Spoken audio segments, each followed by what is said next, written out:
is that the scripture that we have on the screens for us today is the middle part. Let's look at today's scripture lesson as kind of like a sandwich, okay? The lunch meat part of the sandwich, right? The protein is up on here. But the two ends of that, I'm going to be reading from scripture in just a moment. But I'll let you know when to follow along. It's important that we hear this within its context, but I really wanted us to focus on the protein that's on the screen. For those of us that have ever been sick, and we can say to whatever degree, but I'm talking about any kind of sickness, but the one I'm referencing for right now is that kind of under the weather thing, that moment where maybe you need an antibiotic, maybe it kind of knocks you out, maybe you have to take a sick day or two. How many of us understand the weight of thanksgiving for good health when we feel sick? Right? Sometimes we take it for granted, don't we? At least I know I do. That sick is one of those moments that it feels like it delays me from accomplishing what I need to accomplish. Right? It becomes this huge weight where if I don't feel good, things aren't getting done. At least not the way I'd like them to get done. I see all this time going by and I can't think straight. All I want to do is I want to breathe through my nostrils, correctly, and I want to talk correctly, and I don't want to have a pounding headache. I want to get up from bed, those kinds of things. And it's interesting in those moments that I would ask us to think, in those times, why is it that sometimes we wait until we're sick before we thank the Lord every day for our health and our well-being? It's that small blessing that is in fact a big thing, because all we need to do is think the last time that we didn't feel good, we were, Lord, take this away right now. Right? We wanted urgent relief to pray. My dear friends, before we move on, we're going to talk about a couple of urgent situations when people were sick or even worse. And it's these moments, I think, let us not wait until things are hurting, until things are broken, maybe until the approach of death, before we make ourselves healthy and ask for the Lord to reach in and heal us. This reading today, again, comes from Mark's Gospel account, chapter 5. And this picks up shortly after Jesus had took a trip across the lake and healed a demon-possessed man. It's important that we know that when we pick up on verse 21. That's not on your screen. But it says, when Jesus had again crossed over the lake in a boat to the other side, a large crowd gathered around him while he was by the lake. Then one of the synagogue rulers named Jairus went there. Seeing Jesus, he fell at his feet and pleaded earnestly with him, "My little daughter is dying. Please, would you come and put your hands on her so that she will be healed and live?" So Jesus went with him. Now this is where we begin our scripture. I would have you follow along on the screen. A large crowd followed and pressed around Jesus, verse 25. And a woman was there who had been subject to bleeding for 12 years. She had suffered a great deal under the care of many, many doctors and had spent all that she had, all of her income. Yet instead of getting better, she just got worse. Verse 27. When she heard about Jesus, she came up behind him in a crowd and she touched his cloak because she thought, if I just touch his clothes, surely I will be healed. Verse 29. Immediately after she touched Jesus' clothes, her bleeding stopped, and she felt in her body that she was freed from all of her suffering. At once Jesus realized that power had gone from him, and he turned around and asked the crowd, "Who touched my clothes?" "You see, the people were crowding around you," the disciples said, "and yet you still asked, 'Who touched me?'" But Jesus kept looking around to see who had done it. Then the woman, who knew in her heart what happened to her, came and fell at his feet. She trembled with fear and told the whole truth to Jesus. In verse 34, Jesus responded to her, and Jesus said, "Daughter, your faith has healed you. Go in peace and be free from your suffering." While Jesus was still speaking, and this is when we go beyond our scripture here to finish the story. When Jesus was still speaking, some men had come from the house of Jairus, the synagogue ruler, the one who originally sought him upon this journey. They informed Jairus, "Your daughter is dead. Why would you bother this teacher Jesus anymore?" Jesus, ignoring what they said, told Jairus, the synagogue ruler, "Do not be afraid, just believe."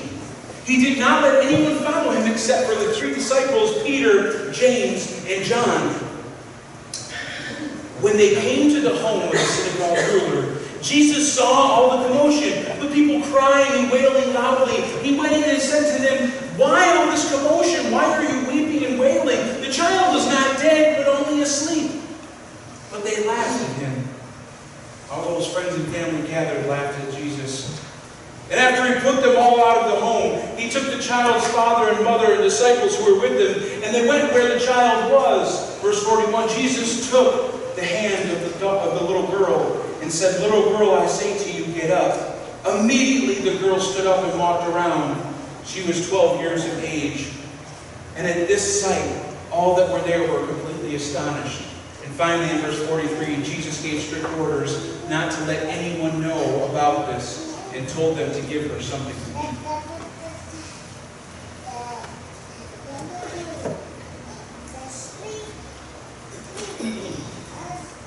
Very few things, at least I'm looking at this through only being a parent for a little less than 6 years.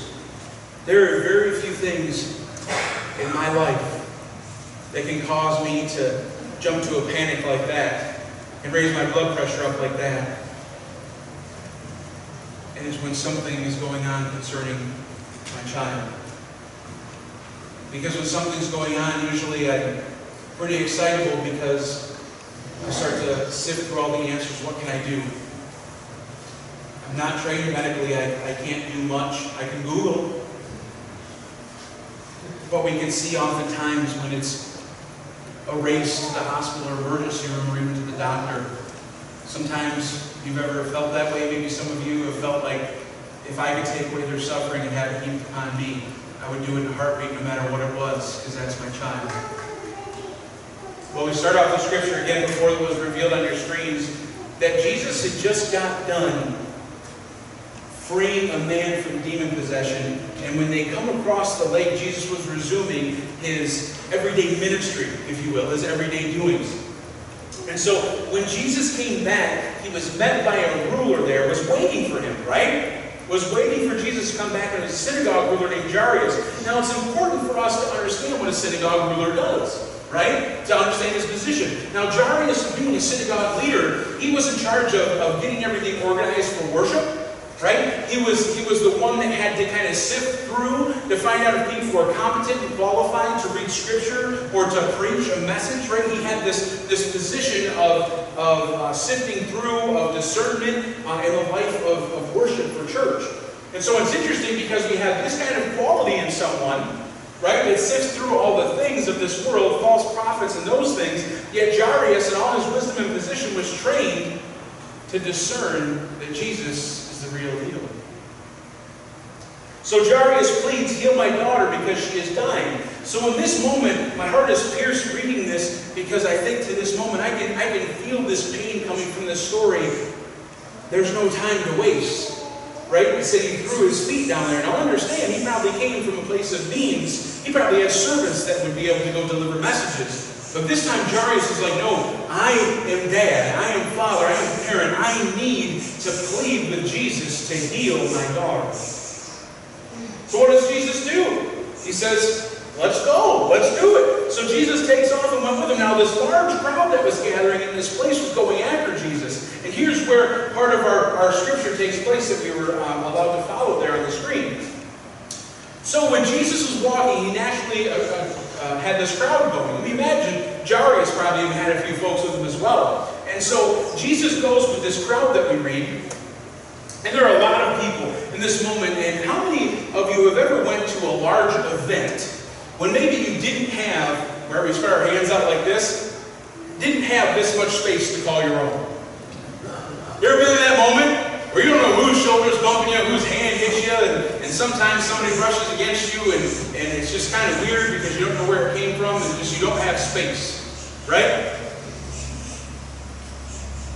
This is a moment where a large crowd gathered around Jesus.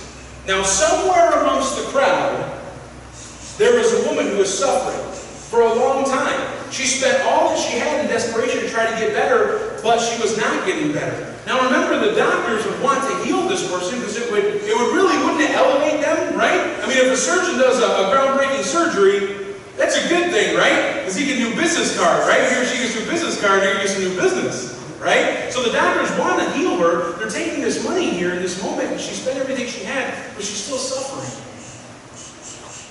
She finds her way amongst this crowd.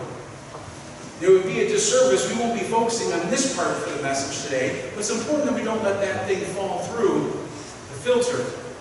You see, because if she was suffering from this condition, this bleeding, she would be considered unclean by the laws in Leviticus. So she shouldn't have been anywhere near this public gathering ever. And if she suffered for this for 12 years, she wouldn't even be able to be allowed in worship, because she would make the temple unclean. Do you suppose this woman felt pretty desperate? 12 years in isolation, suffering, pain. She was desperate. In that desperation, she heard of Jesus. And she said, if I could just touch Jesus' garment, surely that would be enough. But in this moment, friends, we have to remember now, Jesus is on the road to save a little girl's life. This woman may or may not know that. But we can picture her, can't we? Kind of sifted through the crowd a little bit and just... She touches his garment. And Jesus feels healing come from him. Now remember, we just said that we don't have this kind of space, right? So suppose if we were in a crowded place, say even this middle aisle here for passing of the peace, would you agree that we bump into some people during passing of the peace? You agree that if Jesus was standing here amongst us, now this is just an illustration, but if Jesus was me wearing a carnation shirt, walking through, do you suppose some people would bump and touch Jesus' garments? They would bump into him, right? But in this moment, Jesus said Jesus felt power come from him. Now, it doesn't say that everyone that touched Jesus that day or ever received some type of miracle. But in this moment, Jesus, whoa, power just went from me. Now, we know well enough to understand that Jesus knows who it was, what the circumstance was, but Jesus turns around and asks, who touched me? Now, of course, the disciples act just like I would. Are you kidding me right now, Jesus? There are tons of people touching you. Give you a little more specific? How can you ask that question? But Jesus knows what he's looking for. He knows that someone in great faith reached out and touched him. And because of that great faith, power was released from Jesus. Jesus gave a question. But we need to see the opportunity in that, my dear friends. When Jesus realized that, he said, who touched me? Even after the disciples said, lots of people also touched me. It says in response, then Jesus looked around to see who had done it, who had touched him. The woman, knowing full well what had happened to her, fell at his feet, trembling with fear, and told him the whole truth. Jesus offered an opportunity. Jesus knew. Why did he want to know who touched him? What benefit is there in knowing who touched them? Remember, this woman suffered for 12 years. People saw her coming a mile away and knew that you are unclean. Get out of here. I'm actually going that way, lady, so get yourself way over here because that's my path. You are unclean. To the road with you. Jesus asks, who touched me? And gives this woman an opportunity to do what? To tell the whole truth. Now, we don't know what exactly that whole truth was. We don't know if she had an experience beyond that. We don't know how long she was there. She tells the whole truth, and Jesus replies, daughter, your faith has healed you. Go in peace and be free from your suffering. Almost sounds like a benediction, doesn't it? Brothers and sisters, be healed from your suffering. Go now in peace. Right? That sounds very pastoral and very, official language. So Jesus says this, and we don't know what else the conversation was because Mark's right to the point, gives us what we need. But we don't know what that whole truth entailed. Do you suppose that someone such as Jesus' stature, this first-time healing prophet, again, people didn't quite understand that he was the Messiah, when Jesus heals you and then asks you a question, you tell the whole truth. Do you suppose there's a few more things that she might have said that day? Might have taken a few minutes, right? Because it wasn't just here, it was someone valuing her. Woman, I'm speaking to you, not at you. she fell to her knees trembling and probably told everything she could ever think of to tell, because she was trembling in fear, right? She wanted to give Jesus all that he was asking for and maybe some more just to make sure. Well, as we can imagine, this probably took a while. And it said when Jesus was still speaking, remember, he was on a path to heal a little girl who was on her deathbed, you could say. There was urgency. Could you see maybe Jairus, the dad, going, yes, she's healed, great. Maybe you can tell the story on the way, right? You ever done that? Can you talk to me as we go ahead and do this stuff? Never asked anybody to do that? Or get behind, could you just talk to me and I'll listen while I'm accomplishing some things? And we wonder, what does Jairus feel in this moment when there's this delay? Jesus forgot. She's dying. That's the whole reason. Like, this woman wouldn't even have been following you if you didn't come for me, right? So let's get this thing done. So this virgin father hears this news that he was hoping beyond hope that he would not hear. Someone from his house that he recognizes. And we get that moment when we've seen that movie, right? Or maybe we've lived it ourselves.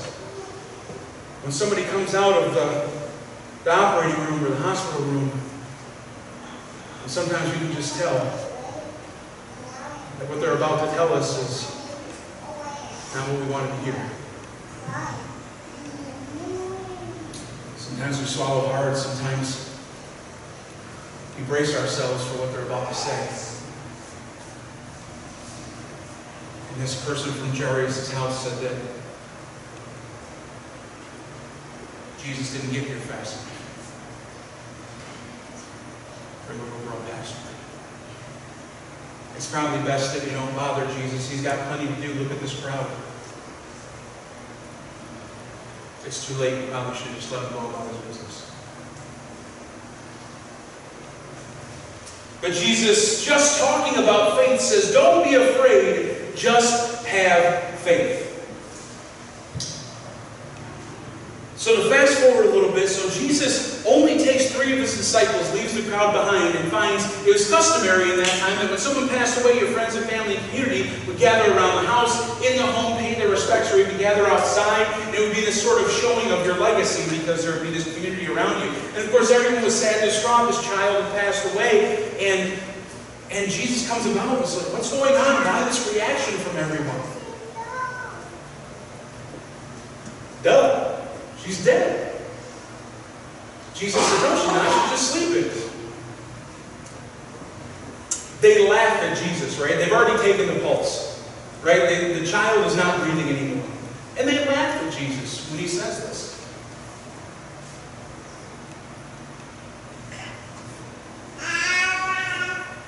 I'm convicting in reading this. If we can be honest for a moment, have any of us ever laughed at Jesus? Has there been a moment when we read the scripture and Jesus says something or gives a command, or perhaps when someone says, offers prayer or support to us, Jesus, do we snicker inside a little bit? Like, come on. There's no way out of this. I mean, that's great. You're my church friend, and you say everything will be okay, and we'll pray about it. But no, it's just not. Have you ever been those people that could say, I'm guilty of laughing when Jesus just told me and reminded me?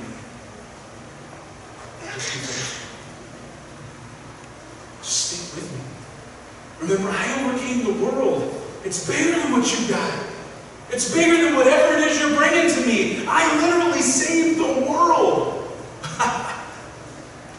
No, Jesus, you're not working in miracles today. Not in this situation. As people laugh at Jesus, Jesus shooed them out of the house. And to wrap this up in a moment, Jesus simply grabs the girl's hand and says, get up, little girl.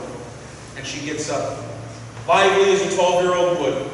Everyone that was there, remember, only the parents and the 3 disciples and Jesus, that small group was gathered. They were astonished. Jesus said, don't tell anyone, and get her something to eat. How great in this moment that we might question, especially because if you talk to me on any personal level, after a while, if you had more than 3 or 4 minutes, we start to make our way towards sharing our story, towards sharing what Jesus has done, towards sharing evangelism, right? So it's interesting that Jesus would say, don't tell anyone what I've done. All those people laughed at him. Wouldn't that be the greatest? Nah! I did that. Right? It's sort of like when an athlete makes a shot, and kind of looks back at the camera like, yep, I did that. And there's that great moment, right? But Jesus doesn't do that. Because remember, where Jesus was traveling, there was a huge crowd.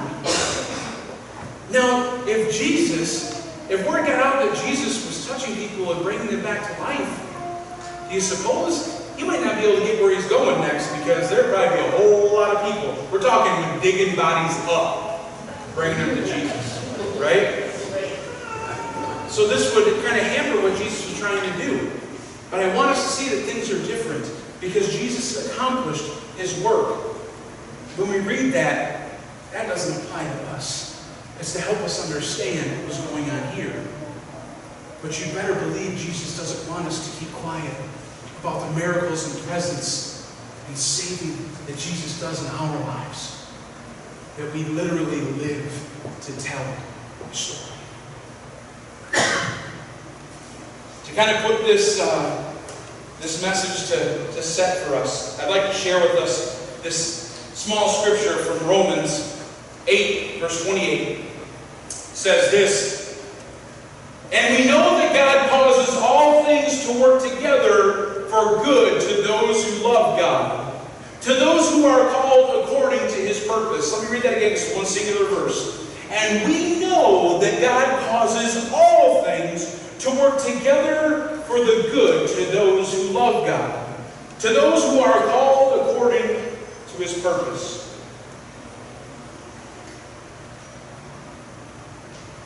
I read that twice. It's good for us to know what that verse says, but it's good for us to know what that verse does not say. Does not say. It doesn't say that God causes every bad and unfortunate thing to happen, because that's God's will. What it does say is God will work for the good and things that happen in this world because of God's unmatched love for us. Do we see the difference? Do we see the difference? Hospital rooms are still very dark and very scary. But I would ask you in this moment, if you've ever been around a hospital bed or you're surrounding a hospital bed now, there are questions sometimes. Will this person come home? Will things be like they once were? It gets us thinking a little bit about, doesn't it? Priorities in life, about the people that we love.